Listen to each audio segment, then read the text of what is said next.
Para po sa maulang panahon mga kanayon, sinampalukang paa ng baka ang ulam po namin ni Bunso. Ginamitan ko na yan ng bunga at saka madaming talbos. Ito nga po sampalok para kilig yung asim. O, pray muna tayo.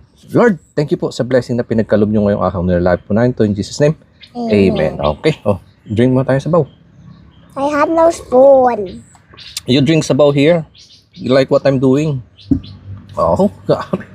Napakasarap po. Iba talaga yung lasa kapag yung gamit na pampaasim. Not sour. Yeah, not more. Yung asim, galing po sa natural na sangkap. Ayun. Medyo mainit nga lang. Napupunit na po yung kanyang balat sa sobrang lambot. Nagbanding po yung panganay. Yummy. Good, you like it? Can I go to the hospital? Tomorrow. Nagbanding po yung magnanay, si panganay pala at saka si nanay.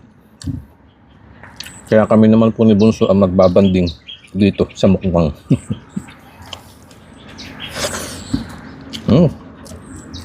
Grabe. Sarap. May gulay pa dyan yung talbos. Talbos po ng, dahon po ng pechay, bagyo.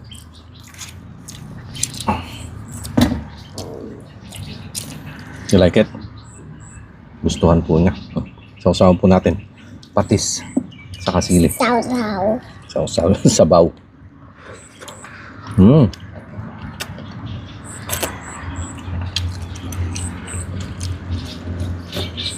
Sa mga gulay-gulay po. Yan, pareho sila ni ate niya. Nang hilig.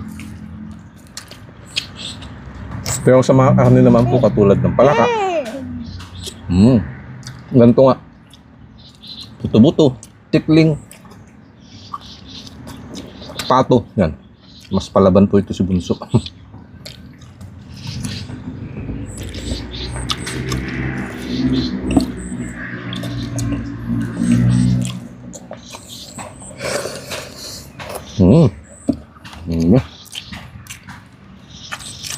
You put sabaw here in your rice.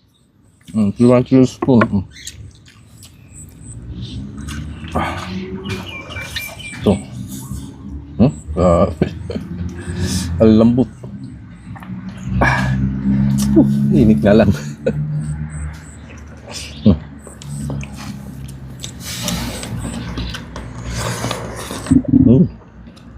Yan.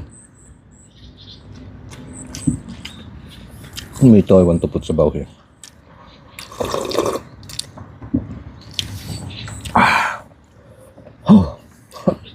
Ito dahagod. Ang sarap po ng bagsak. Yung sabaw sa sikmura. Bowl. Kapag nainitan. Yan, sarap. Hot. I want more gulay. Init.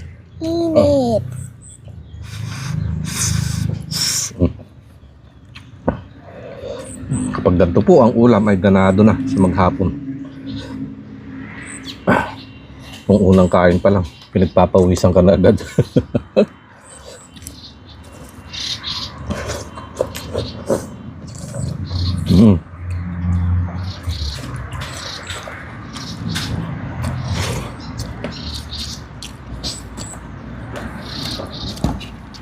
Ten out of 10. 10 out of 10, mukhang kulang yung nilabas kong kanin natin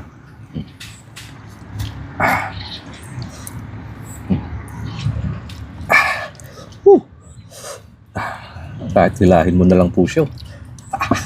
So ayan, buto. One more buto.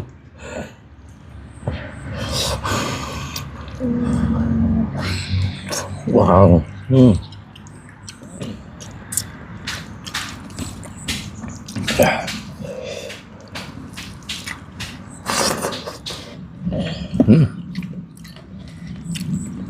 Magdamag ko po yan.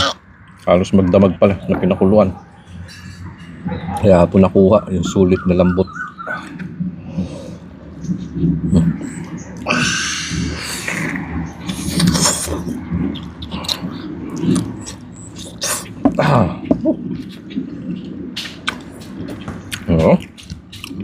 Solid ang kain.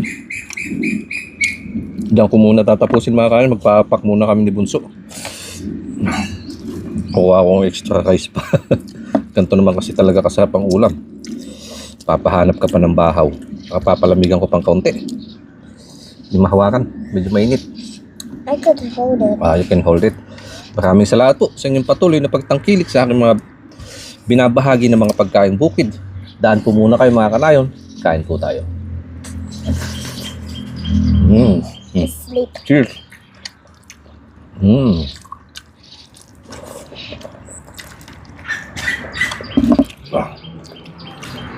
Ayun, talaga loob.